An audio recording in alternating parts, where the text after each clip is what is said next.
चिंता हमारे अपने विचारों, इच्छाओं और द्वेष से उत्पन्न होती है। बुद्ध ने सिखाया कि दुख जीवन का एक हिस्सा है और हम अपनी अज्ञानता और आवश्यकता के माध्यम से अपनी चिंता पैदा करते हैं। बुद्ध ने चिंता को प्रबंधित करने में सहायता के लिए माइंडफुलनेस और ध्यान की सिफारिश की, जिसमें बिना निर्णय के किसी की भावनाओं को देखना और स्वीकार करना शामिल है, बजाय इसके कि उन्हें नियंत्रित करने या समाप्त करने का प्रयास किया जाए। उन्होंने इस बात पर भी जोर दिया कि चिंता जीवन का एक स्वाभाविक हिस्सा है और इसे किसी के दृष्टिकोण को बदलकर और सभी चीजों की अस्थिरता को स्वीकार करके कम किया जा सकता है। ये पहचाने कि सभी दुख मन से उत्पन्न होते हैं। बुद्ध ने सिखाया कि चिंता और भय बाहरी दुनिया में निहित नहीं है, बल्कि हमारे अपने विचारों, इच्छाओं और द्वेष से उत्पन्न होते हैं। इसे समझकर हम अपनी चिंताजनक विचारों को देखना सीख सकते हैं, बिना उनमें फंसने के।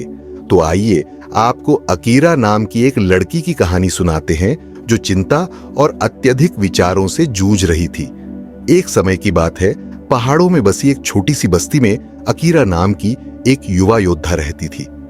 अकीरा अपनी बहादुरी और युद्ध कौशल के लिए जानी जाती थी, लेकिन हाल ही में उसने चिंता की बढ़ती भावना को महसूस करना शुरू कर दिया था, जिसने उसके आत्मविश्वास को कमजोर करने की धमकी दी थी।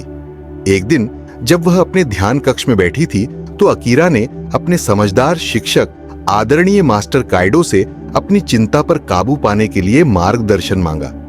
मास्टर काइडो ने ध्यान से सुना और फिर एक दृष्टांत साझा किया। कल्पना करो कि तुम एक नदी के किनारे खड़े हो और पानी को बहते हुए देख रहे हो। नदी लगातार बदलती रहती है, इसकी धारा बदलती रहती है और बहती रहती है। तुम नदी को नियंत्रित नहीं कर सकते, न ही तुम यह भविष्यवाणी कर सकते हो कि यह आगे क्या करेगी, लेकिन तुम इसे देखना सीख सकते हो। इसकी चालों में फंसने के बजाय इसे बहते हुए देख सकते हो। अकीरा ने इस पर एक पल के लिए सोचा।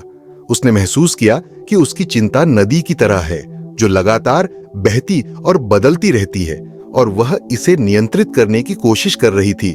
विशेष विचारों या परिणामों पर पकड़ बनाए रखने की कोशिश कर रही थी। लेकिन इससे उसे और अधिक चिंता होती थी, क्योंकि उसे ऐसा लगने लगा था कि वह हारती हुई लड़ाई लड़ रही है। मास्टर काइडो ने जारी रखा, नदी समस्या नहीं है अकीरा, समस्या तुम्हारा अपना मन है, जो नदी को पकड़ने और नियंत्रित करने की कोशिश कर रहा है। तुम्हें नियंत्रण की अपनी आवश्यकता को छोड़ना होगा और बस नदी को बहते हुए देखना होगा। अकीरा ने मास्टर काइडो की बातों को दिल से लगाया और ध्यान और माइंडफुलनेस का अभ्यास करना शुरू कर दिया।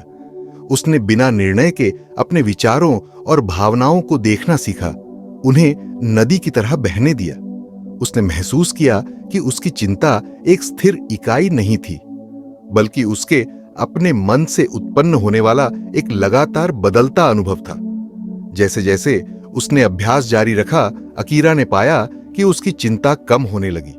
उसे अब नदी को नियंत्रित करने की आवश्यकता महसूस नहीं हुई और वह प्रत्येक नए दिन का सामना शांति और स्पष्टता के साथ करने में सक्षम हुई। उसने महसूस किया कि चिंता से सच्ची मुक्ति सभी भय और अनिश्चितता को समाप्त करने से नहीं आती, बल्कि उन अनुभवों के प्रति अपने रिश्ते को बदलने से आती है। वर्षों बाद अकीरा मास्टर काइडो के ध्यान कक्ष में वापस आई, इस बार एक समझदार और दयालु योद्धा के रूप में। उसने अपनी कहानी मास्टर काइडो के साथ साझा की, जो मुस्कुराए और स्वीकृति में सिर हिलाया। तुमने नदी का सबक सीख लिया है अकीरा, उन्होंने कहा। तुमने अपने मन को देखना, नियंत्रण की अपनी आवश्यकता को छोड़ना और अनिश्चितता के बीच शांति पाना सीख लिया है। तुम वास्तव में दिल की योद्धा हो। और इसके साथ ही अकीरा को पता चला कि उसने अंततः अपनी चिंता पर काबू पा लिया है और वह हमेशा जीवन के अशांत जल के बीच शांति और स्पष्टता पा सकेगी। यह स्वीकार करें कि सब कुछ हमारे नियंत्रण से बाहर है। बुद्ध ने सिखाया कि दुख की जड़ हमारी चीजों को एक निश्चित तरीके से होने की इच्छा है। परिणामों को नियंत्रित करने की आवश्यकता को छोड़कर और सभी घटनाओं की अस्थिरता को स्वीकार करके हम उस चिंता को कम कर सकते हैं। धन्यवाद देखने के लिए। अगर आपको हमारा वीडियो पसंद आया हो तो कृपया हमारे चैनल हंट फॉर डिजायर को लाइक, शेयर और सब्सक्राइब करें।